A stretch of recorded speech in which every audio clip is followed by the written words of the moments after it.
Excellent. Hello, everybody. Thank you so much for taking time out of your day to join us. My name is Dave Glantz. I'm going to be hosting today's event along with Donald Hall from OnPar. OnPar is putting on the event that we're going to be speaking about today at length. Okay, M365 security with Intune, but we're really going to touch on all facets and layers about M365 security. So. We are going to give it about 2, 3 minutes here for everybody to kind of roll on in. Some of us may be coming out of back-to-back meetings, and then we'll get the show on the road.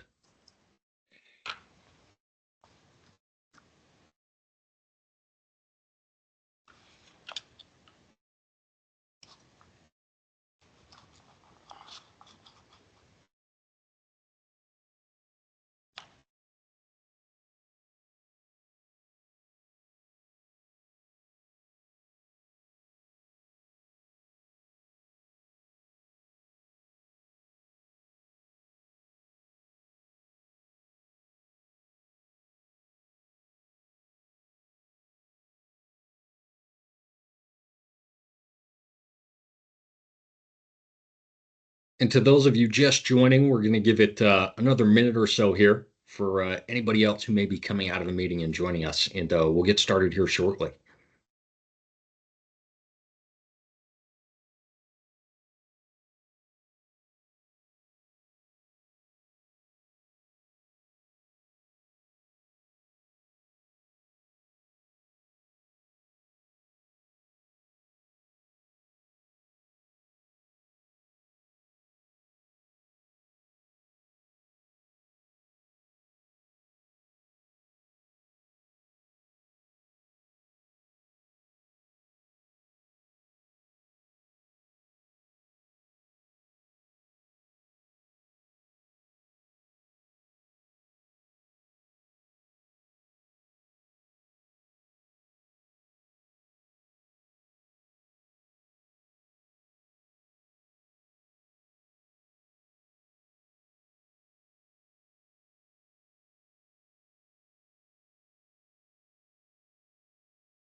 All righty, party people. It is 3 after top of the hour. We're going to go ahead and get started. To those of you who have just joined us over the past minute or so, I want to say thank you so much for taking time out of your day to be here to talk about M365 security with Intune. We're going to touch on a variety of M365 security facets, okay? Really at length. Tons of great discussion, a lot of great examples. Now, this is all brought to you today by a fantastic Microsoft partner, OnPar. We have Donna Hall with us here today. Donna and I are going to be kind of going back and forth a little bit throughout our session. But Donna, I'd love to bring you to the floor to introduce yourself to everybody. Good afternoon, everyone. Appreciate it, Dave. I am Donna Hall, and I am the Director of Business Development here at OnPar Technologies, and we appreciate everybody joining us today to learn more a little bit about security with Intune and some of the compliance features within the Microsoft stack. We look forward to providing this for you. Awesome. Thank you, Donna. Appreciate it. Okay. So we're going to go through really kind of what you could almost consider a journey today, right? Just around M365. Okay. If you're not familiar with it already, M365, just Microsoft in general, the most heavily attacked organization outside of the United States government. Tons of bad actors always trying to get in. Because of that, Microsoft is always on the cutting edge, right? So essentially, all of their tools, a really comprehensive suite, which we're going to learn about today. They're battle tested, right? So we're going to talk about Microsoft's 4 pillars, right? When we're talking about like the security framework as a whole. We're also going to touch on Intune, MFA, Purview, a ton more. But let's get started with M365 security framework, the 4 pillars. All right. So exactly what you're seeing on the screen here.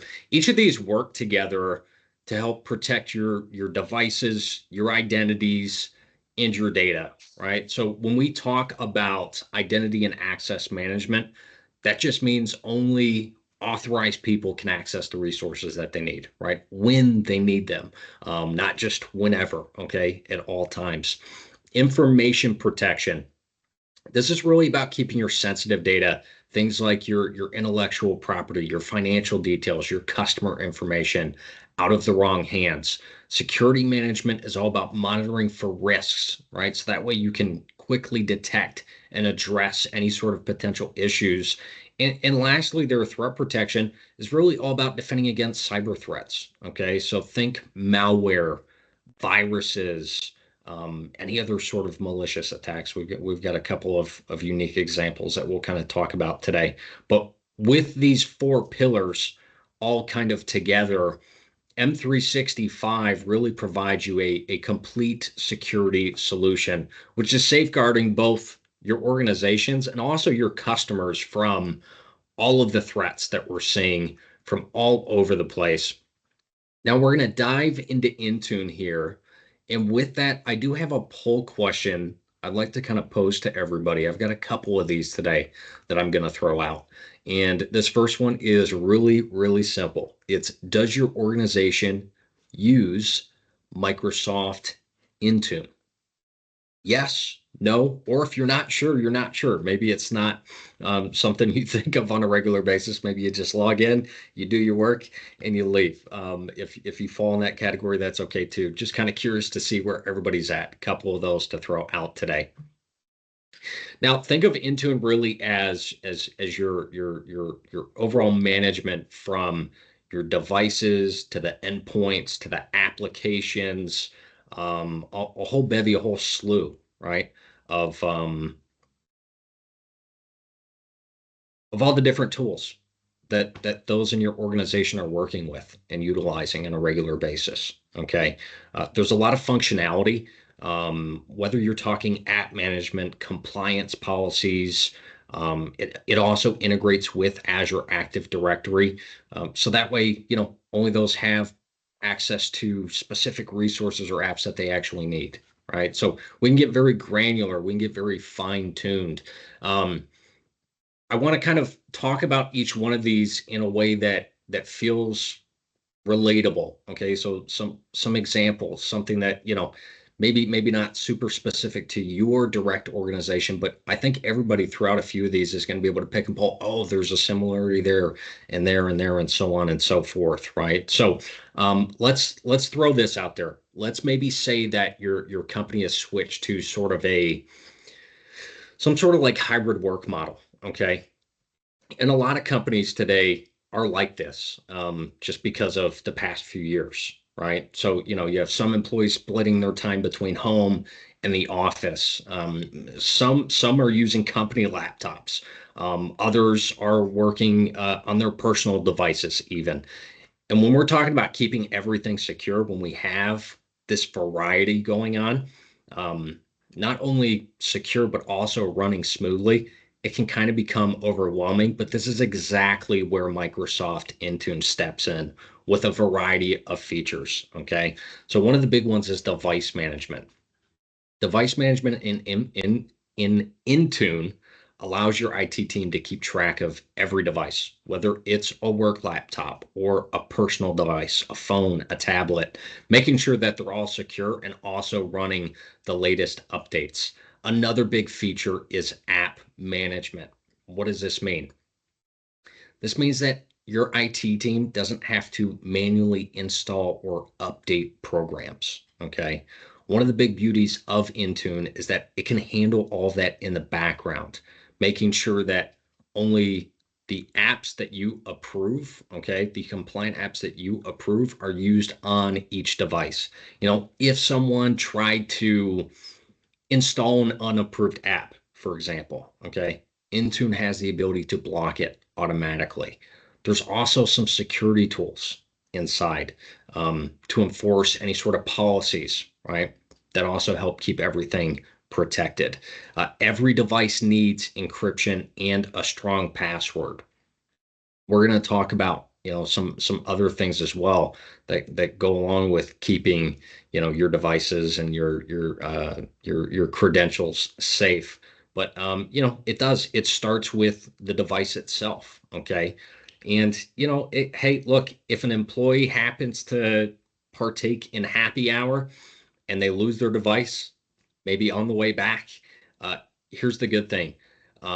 IT can actually remotely wipe the data from that device to prevent sensitive information from falling into the wrong hands.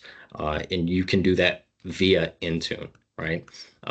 This goes into, safety, worst case scenario, and compliance in general is really just as easy to manage because through Intune, your IT team can set clear compliance policies like say maybe requiring antivirus software or some specific security settings in general, making sure that every device is following the company standards that you set and also meeting industry regulations because we know depending on the vertical that you're working in, um, there's different rules, there's different laws, right? So these are again all things that can be managed inside of this singular point of focus.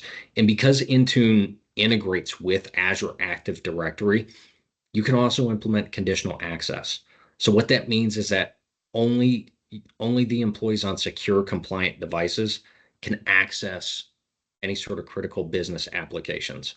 Whether we're talking your internal payroll system or we're talking a shared project dashboard, um, you know, it, and the list goes on. Intune also makes it really easy for just your employees in general. Okay, because there's a lot of user friendly features. Um, what I mean by that is, they're able to enroll their own devices, access their work apps, and even manage some settings themselves. Of course, whatever's dictated by the IT team, which in turn, what does that do? That reduces the need to overwhelm IT for help or requests, right? So you essentially get to pick and choose, right? What employees can and cannot do, what is and is not important. So that way, you find that good balance and that good level of security and protection, right? Sometimes we go all the way over and we lock things down so tight that collaboration and ease of use becomes a problem. But with Intune, it's really easy to make those changes, implement them, test it out, see if they work. If they don't work, roll them back, right? Until you find that perfect happy medium balance inside of your company and inside of your organization. Now, I did kind of preface a little bit with, it's not just about utilizing something like Intune, right, for security. There are other things you have to keep in mind, other things to remember. And one of those big ones is identity protection, right? MFA. And with that, I have a second poll question I want to throw out there to everybody, just out of curiosity here. Does your organization require MFA, multi-factor authentication, for all users? The big keyword there is all.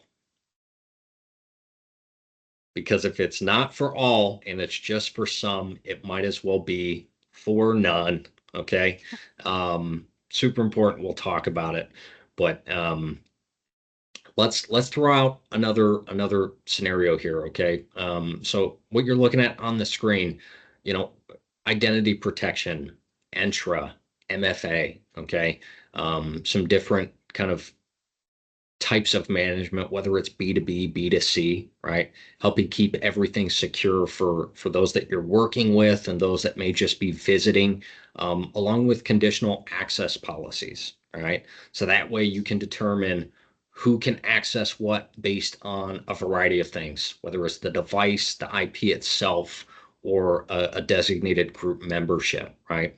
So let's say, for example, your company brought on some new contractors, okay, and partnered with an outside design firm for a big project. And then at the same time, a group of remote employees has kind of joined your team too, and they need access to of course, the everyday tools and resources that everybody inside of your organization is working with. Here's the beauty with Entra ID, the onboarding process is very smooth, very secure. You can use the B2B feature so that way your external partners, they get an invite, they sign up, they get access to exactly what they need, no more, no less. And if you also provide customers with accounts to manage their information, the B2C option makes it really easy for them to log in, control their profiles without having to call your support team, right? Um, a lot of these tools help free up time for your staff so that way they can focus on the things that are really important, right? Just during your day today. Now, to keep things, of course, secure at all times, that's where MFA comes into play, right? Meaning that no one can log in with just a password. They also need to verify their identity. So adding an extra layer of protection against any sort of unauthorized access. So let's say that maybe one of your team members needs to log in while they're traveling, right? Maybe it's even international. Conditional access is one of those things that steps in here, checks the device, the IP location, and the user identity. And if something looks out of the ordinary, like a login attempt, maybe from an unfamiliar place, the system can ask for additional verification to make sure it's really them. And all the meanwhile, your IT team is using identity governance to manage who has access to what, right? So that way, the policies for employees and partners, they can only access the tools and data that they need. Also helps them keep an eye on how that access is being used, right?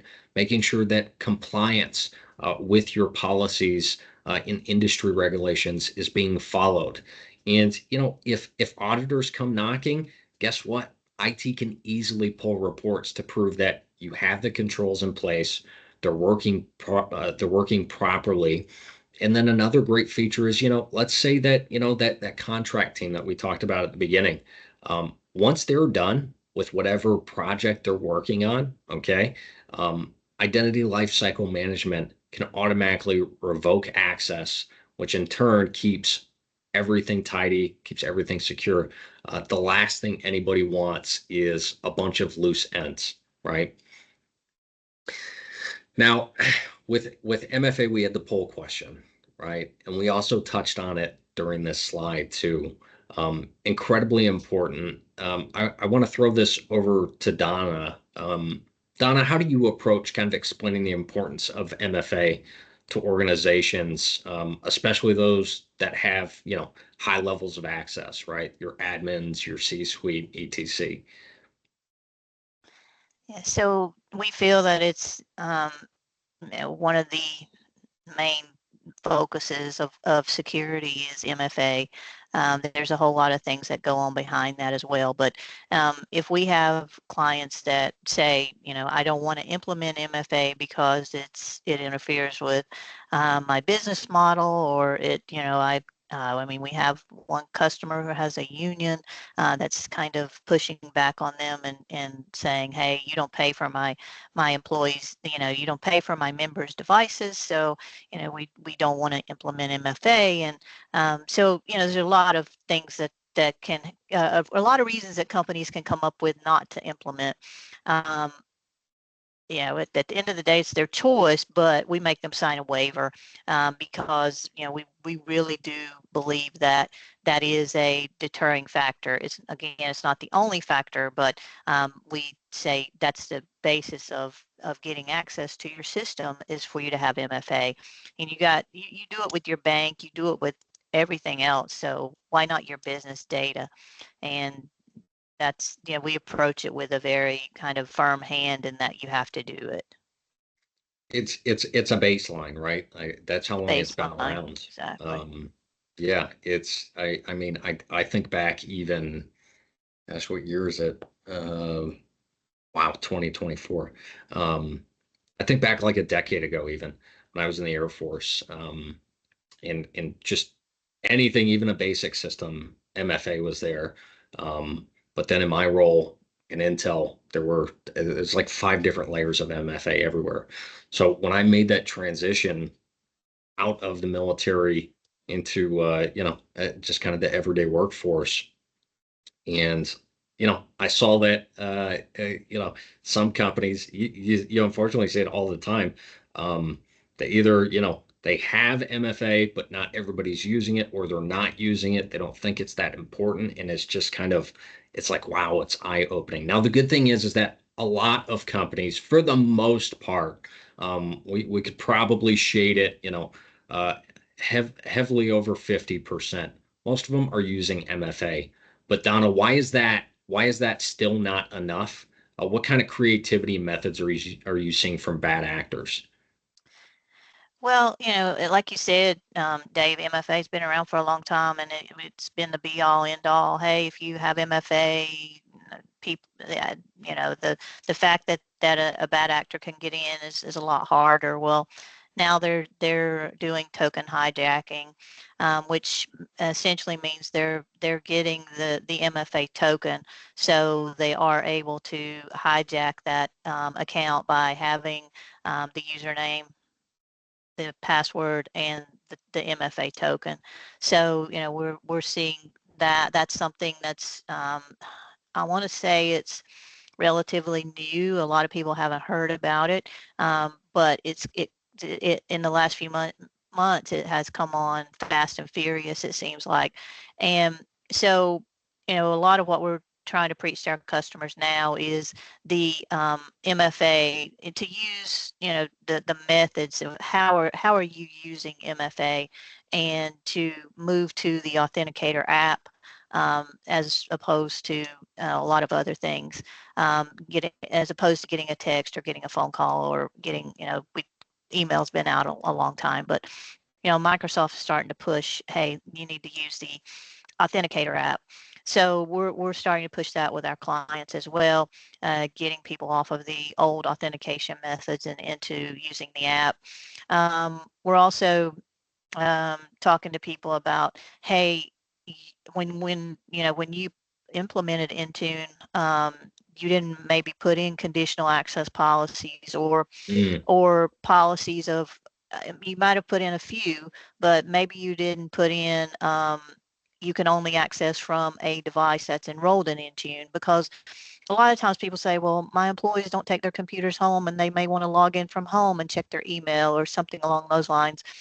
Okay, well, if you want to allow that, then you should make sure that that computer is enrolled in Intune as well. yes. So, there's a whole lot of things around MFA and access to data, and it kind of all rides on around the policies and compliance policies, as well as multi-factor. No, 100%. And that goes right back to that the piece we were talking about just a couple of minutes ago, right? Like finding that healthy balance, finding that line for your organization. And of course, there's no one size fits all for how strict and stringent your overall policies are. But a great example is, yeah, look, if your organization, if members in your organization are accessing things from their personal, they're accessing work data from their personal, yeah, you should probably just get it enrolled in Intune. Um, and if they don't want to do that, well, then I guess they should be using their designated work equipment, right? Right. All those little things that people may think are, not necessarily the end of the world are very likely and most times the exact reason organizations run into problems, right? It's Right. those lapses, those small oversights. Um, so Yeah, no, because if that token is hijacked, I mean, they can get in. If you don't have that policy set up, then they can just go to any computer in the, and log in, and because they've got the token. So if you do enroll all the devices, and then they try to go to the bad actor has, they're trying to log in from their computer, it's going to see that and go, no, you can't do that because it's not an enrolled device. exactly. And Intune has the ability to pick up on those things, Yep. and send alerts and lock things down. And look, sometimes it even happens to uh, you know people that are rightfully trying to access. But that's not necessarily a bad thing, right? Like.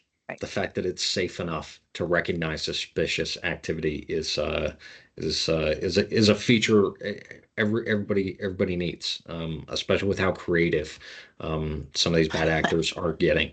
Exactly. It's truly incredible.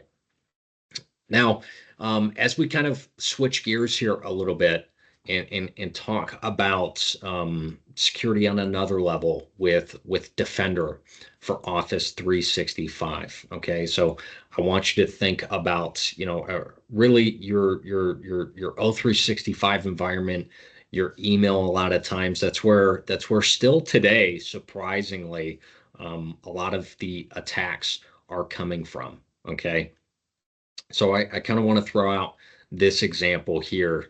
Think of maybe, I'm sure most of us, we have some sort of finance team, okay? And say they're gearing up for the end of the quarter and they're exchanging reports and a lot of sensitive financial data via email, okay? And then let's say somebody gets what looks like to be some sort of like important email from the CEO asking for a review of one of the financial spreadsheets. Um, that person opens that email. Here's the good thing. If if you have Defender enabled, right, it's going to go ahead step in, it's going to be scanned by safe attachments, which opens it up in a virtual environment. So that way it can observe the behavior, which is a process known as what's the word I'm looking at? Detonation. Um, and then the system is able to kind of essentially quickly identify the behavior within the file rather than it actually being delivered to that individual's inbox. It can block the attachment, prevent a ransomware attack that could have encrypted some sensitive company data. Because if you guys aren't aware, that's a lot of times what these attacks entail is as soon as these actors are able to get in and get a hold of sensitive data, they essentially lock it down, right? So that way nobody can access it. And then the only way that you can re-access it traditionally, right, is of course by responding to their demands, typically some sort of financial, right, request in the hundreds of thousands or millions of dollars, right, depending on how much you think your data is worth. Um, I even just as recently as a few months ago had an email come in from what looked to be my boss, my CEO, and the difference was a single character in the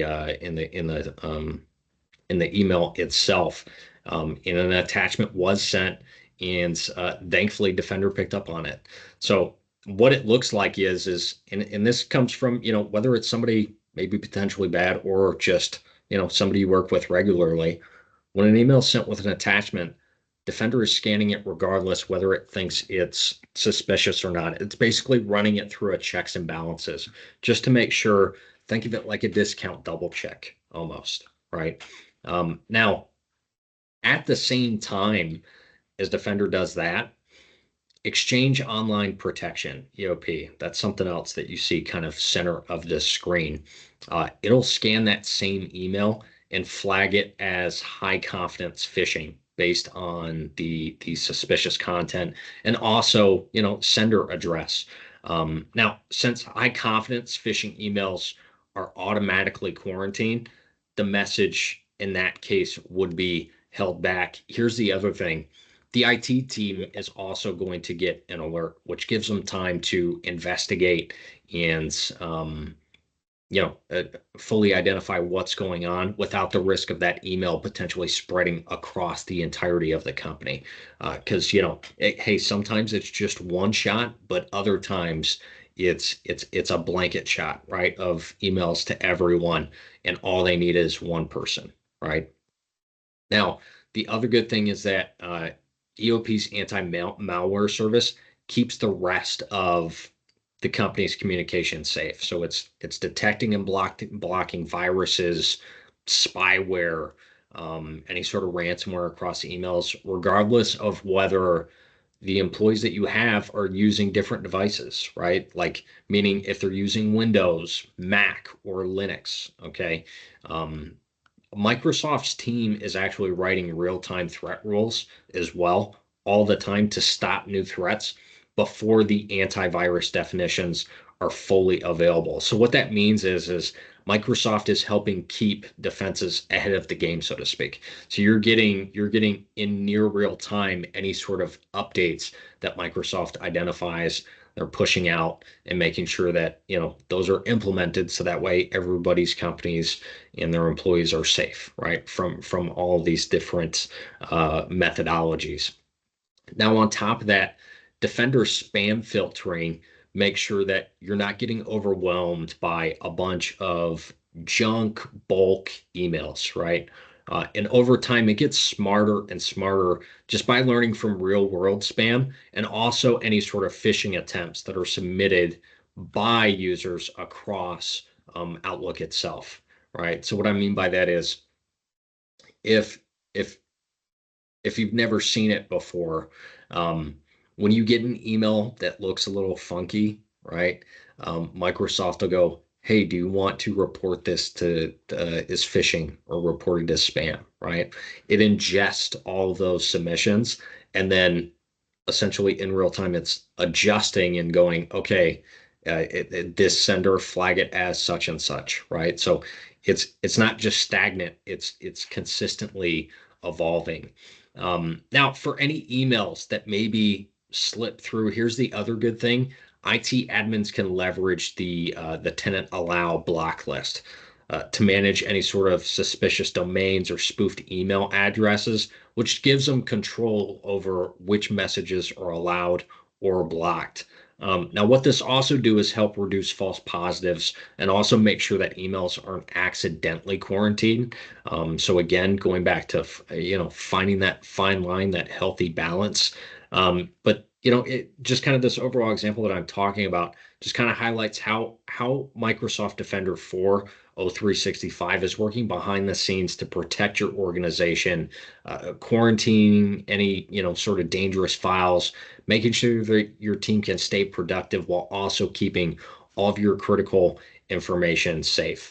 The reality is that threats are becoming more sophisticated. They're becoming more complex. Whether it's those phishing emails with a link, catching it and quarantining those. If someone's trying to attack a compromised device, this is exactly where something like Microsoft Defender for Endpoint can step in. It's going to detect that unusual activity. It actually isolates the device from the network. So that way it can, prevent any sort of fallout, right, from additional damage. And then at the same time, Defender for Identity picks up on suspicious behavior. If someone's trying to maybe escalate privileges, okay, using your on-prem Active Directory, your IT team is going to get alerts immediately and all in the background while everybody's just going throughout their daily, just tasks, just works, just projects. Defender for Cloud apps will pick up on and notice any sort of unusual file sharing activity, maybe say in OneDrive, okay? It'll make sure that any sort of unauthorized access is blocked to some of the sensitive documents that are maybe stored in your cloud. And then another big piece here, which we haven't touched on yet, which is Microsoft Sentinel, okay? Um, this goes right into the continuous threat protection, security management family, if you would even, right? Because with Sentinel, what you're getting is real-time insights. So that way your IT team can analyze any attempted attacks. They can understand what happened, and they can also respond quickly to prevent any sort of future incidents from occurring, right? So being able to take those steps, identify what happened, how did this happen in the first place, what are the steps we need to take to ensure this doesn't happen in the future. And a lot of those steps and proactive measures that you would take actually tie right back into your secure score. We'll get into that more a little bit later, but I want to bring Donna back into the fold here. Donna, when it comes to monitoring an organization's security posture, it's ongoing, it's ever evolving, right? So Right. how do you help your customers use tools in M365 to make sure they're keeping up with their security needs? Yeah, one thing we do is we do offer an assessment for our clients against their secure score. So we will run a tool against their secure score and give them guidance on what they should implement to get that score up. Some things, if they're using a third-party tool, sometimes outside of the Microsoft stack, sometimes it doesn't pick up on that. And you can, there's a place in there where you can tell your secure score to make that change, and then it knows that it's a third party outside the Microsoft stack. So we work with our clients on that. We also will just look at the license they have because as we all know, Microsoft changes constantly, and what the license that you put in a year ago may not meet your needs, or the license you put in when you first migrated into M365 or O365 for some people, it just may not meet your needs any longer. And so we'll evaluate those with the clients and advise them on new features that Microsoft has come out with in either the licenses that they have or um, enhancements in licenses that they can upgrade to. No, that's a great call out, right? Like it's, sometimes you think you're set in stone. Everything's fine from a licensing perspective. It's one thing that I really don't hear too often, right? But it is a great call out. Sometimes, yeah, maybe a switch is required, but also back to your first point, the secure score, right? There's so much good information in there, and I know we've also got some more that we'll touch on a little bit later. Excited to get into that, but no, perfect. Thank you, Donna. Now, as we continue to talk about security, right, just as a whole, right, thinking back to the four pillars, and we're talking about, identity, data, okay, threat protection. Now, I want to shift gears a little bit and talk about purview, right?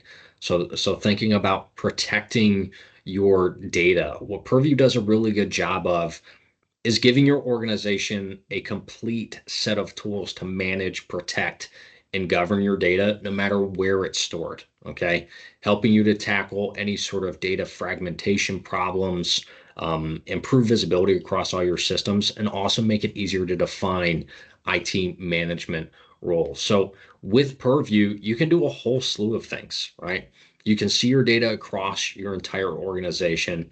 You can protect and manage it throughout the life cycle, govern it. You can manage your data risks and help you stay compliant with regulatory requirements. Help you prevent sharing accidentally any sort of sensitive information, whether we're talking financial, credit card numbers, health records. You also have data loss prevention tools, okay, DLP tools. Those are a huge piece and quite frequently underutilized DLP policies because these can help you block oversharing, making sure that your sensitive data is staying protected. Another thing is information barriers, which do have their time and place. Essentially, they're to kind of help limit communication and collaboration between certain groups. And you may be thinking like, well, why would I do that? I'll touch on that a little bit more in a second, but the barriers can actually integrate also directly with, we're talking across, right? So your Teams, your SharePoint, your OneDrive, just making it easy to control who can access what. There's so many great features here and DLP policies, also sensitivity labels. Those two kind of really go hand in hand. Now with that, I'm gonna ask this and dive into kind of another scenario here. But do you have sensitivity label policies in place to help protect your team? Right? Do you have those in place? Just kind of curious. I mentioned a lot of these things are underutilized for reasons I've yet to fully understand, but Yeah, just kind of no matter where you're at on that spectrum, I'd love to get some feedback there. So when we're talking about purview, we're talking about DLP, we're talking about sensitivity labels, all right? Let's throw this out there. Let's say that maybe you're a company that operates in both finance and healthcare, right? Let's go ahead and shift to this vertical for this example here, okay? Now within finance and healthcare, now we're talking about a bevy of sensitive information, financial reports, credit card data, patient health records, right? And a lot of times when you have all of this data scattered across multiple platforms like Teams, SharePoint, OneDrive, email, it can be tough to stay on top of everything. This is exactly where Purview comes in, right? So, first off, Purview's giving your IT team visibility across all of the data in your organization, helping your IT team locate and track it all, everything from the spreadsheets to the health documents, whether that's being stored in the cloud or also as well as on-prem. Now, to be able to protect all of this data, this really sensitive, important data, this is where data loss prevention policies need to be put in place, right? So that way, if someone tried to email a document that had a credit card number or a patient record outside the company, DLP should be there to automatically block the message and notify the sender to prevent oversharing of this type of information. These are things that you do directly inside of the portal. You set up your labels, you set up your policy, you enact it. You're setting the AI's sensitivity, so that way, hey, how stringent do you want this to be when identifying these different types of sensitive information? And it really takes no more than I've walked through real life examples of this directly in the portal. It takes 3, 4 minutes max to set these things up a lot of times, but they're there to do exactly that, to block this information from being sent out. Let the person know who's trying to send it that, hey, this is sensitive. You shouldn't be sending this out in the first place. And then on top of that, an alert also goes to the IT team, so that way they're aware that that almost happened, right? That sensitive data almost was exposed externally outside of the allowed areas that data should be going to. Now, another thing is, let's say maybe this is kind of a unique scenario, but if we're talking about information barriers, sometimes legal and finance teams, sometimes they work on projects that do require some strict separation to avoid conflicts of interest. So what those barriers can do is ensure that there's no collaboration on Teams or SharePoint um, between those two different groups, right? Helping just keep the critical information restricted to the right people, right? Essentially putting a divider between them so that way, um, nobody can use one or the other to an advantage or disadvantage, if you will. Okay. Now, when it comes to information protection, um, Purview can assign those sensitivity labels like we kind of touched on, right, to important documents. So a financial report can be labeled as, say, confidential. It's going to be automatically encrypted and can only be accessed by the specified authorized users. Okay, even if the file's accidentally shared outside the company somehow, some way, the encryption is going to make sure that nobody who's unauthorized can actually open it. Okay. And then, of course, Purview also helps you ensure that, you're meeting your regulatory requirements, regardless of vertical, say it's finance and healthcare, right? And then also constantly monitoring data risks and giving you reports as well to make sure that you are staying up to date with the standards.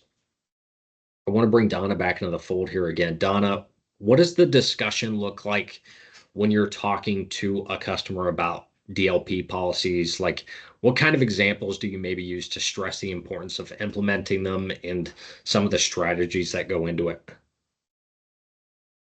And so you really have to identify the sensitive data. So a lot of people, they don't know where it's at. They don't know where it exists in their network. So you got to identify and classify it.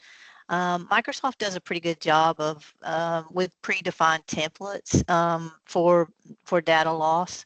What we try to do with our clients is work with them to see what if it kind of data loss and compliance goes hand in hand. Some people have a specific compliance regulatory that they're held to based on their industry. They may be, financial, maybe FINRA, healthcare, maybe HIPAA. So what Microsoft has done a really good job of is providing that information inside their system, and you can walk through those compliances and help. And we help the clients. We tell all our clients we don't do compliance. You still need an auditor. You still need people to come behind us for your HIPAA compliance and your FINRA and your SOC 2 and all that stuff. But what we do is help get you ready, help fill the holes, and in from a Microsoft standpoint. So, one of the big things is people sometimes don't even know where to begin because they think it's just way too overwhelming, right? So you talk to them about just from a data loss prevention of, well, if you put these sensitive labels in, that for social security numbers and credit card information and those type things. And you put it in, you implement this gradually. You can do a pilot, you can do a test group, and you don't want to necessarily prevent people from doing their job, but you want to kind of understand and see what actual data is there and what people are doing with that data. And then you have to work with the end users in your organization to say, okay, these are the policies now, and we're turning this on as of a certain date. You kind of step people through that, and Yeah, it's different for everybody because yeah, you can do a HIPAA compliance, in purview for one customer, and the next one doesn't need that piece. They don't need all of it. They just need some of it, and it's all over the board when it comes to it. But there are some best practices as well, and you want to at least get those best practices in place. you want to get the baseline installed everywhere, a Right. 100%. Yep. Um, and a great call out, right? Like you can set some of these things up, like we're talking about with the DLP policies. You can set them up to where essentially all you're getting is notifications that it's recognizing, right, these types of information in these locations without it actually restricting access. Um, so this isn't one of those things where maybe if you're an organization and you're worried, like, oh man, if I get this set up, like Donna said, is this going to like totally shut everything down and nobody's going to be able to work on, what they need to work on? No, it is definitely a process. It's a little bit of a climb. Everybody's requirements are a little bit different, but there's some things you absolutely have to have in place just from a baseline perspective. And then there are other things where now you get to be sort of in that like tailored to each organization, what they deem important, what they deem not important.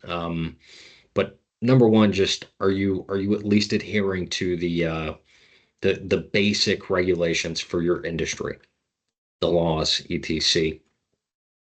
Now, I do have another poll question I want to throw out here to everybody, which is, we've talked about today kind of at length a variety of M365 security tools, right? So we've talked about Intune, we've talked about Microsoft Defender, briefly on Sentinel, we talked about Purview, right?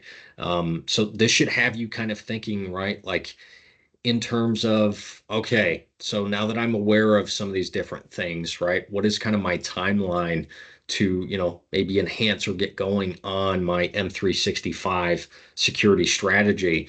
So just kind of throwing that out there. Is this something you're looking to kind of shore up and feel safe from in the next 1 to 3, 3 to 6, 12? Or it's one of those things very early stages and you're just kind of you're maybe testing the waters, so to speak. Um, the good thing is this: if you're a Microsoft user, your organization's a Microsoft user, there are a bevy of tools and resources available to you in order to help secure your organization in just a handful of clicks. A lot of these things are not anywhere near as complicated or technical as they sound. And if you don't know maybe where to start, sometimes that's the biggest initial hurdle is how do I triage what is important, what's not important? Um, the beauty of that is if you're in that scenario, Donna and the team at OnPar have a great way to help you assess your posture, right? And kind of help give you those insights, those answers of where do I start? Where do I go? How do I triage what and what? Donna, you want to go ahead and just kind of tell everybody about this a little bit more? Sure. So what we're offering, again, we appreciate you guys attending and listening to all the great things that Microsoft does have to offer from a security standpoint. But what we're offering from our company to you is a free Microsoft 365 security assessment.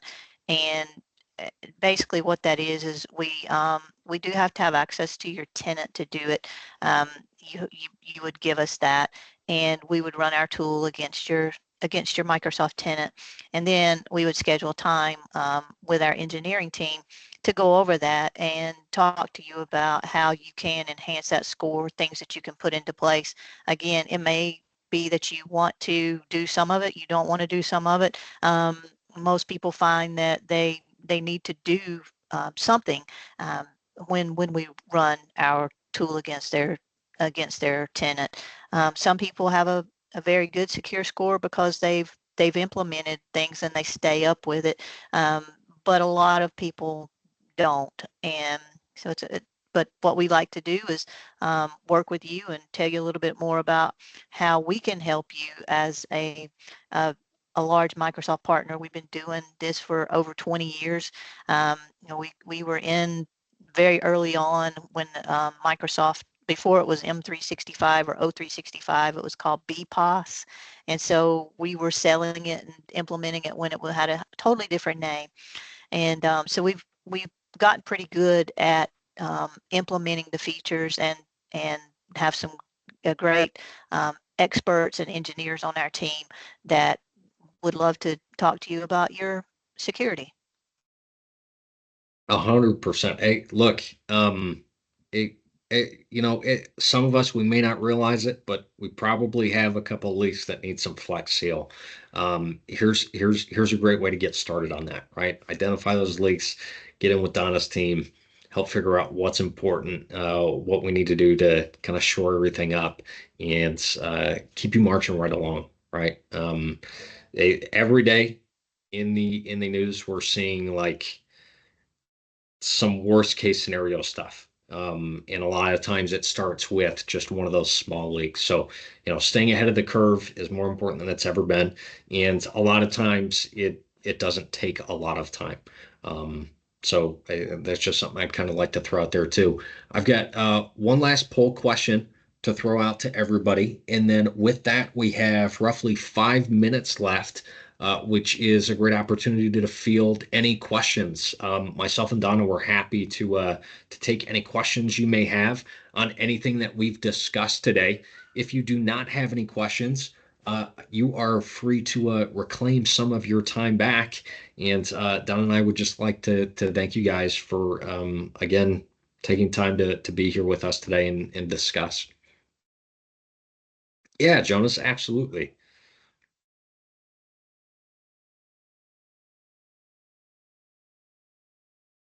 And I have dropped the assessment link in. If you guys are interested, you can click on that link and request for the assessment, and we'll be in touch. Super easy and simple. We love it. Thank you, Donna.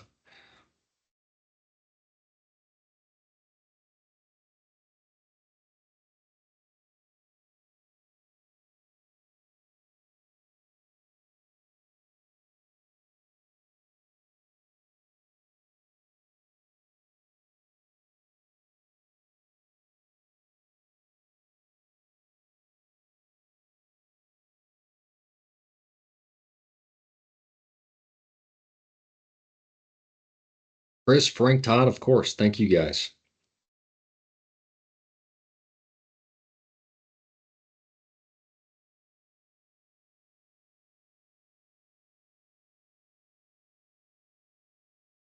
Okay. Well, if there are no questions, you're free to drop. Make sure you grab that link on your way out. Appreciate everybody's time. Have a great rest of your week. Thanks, everybody.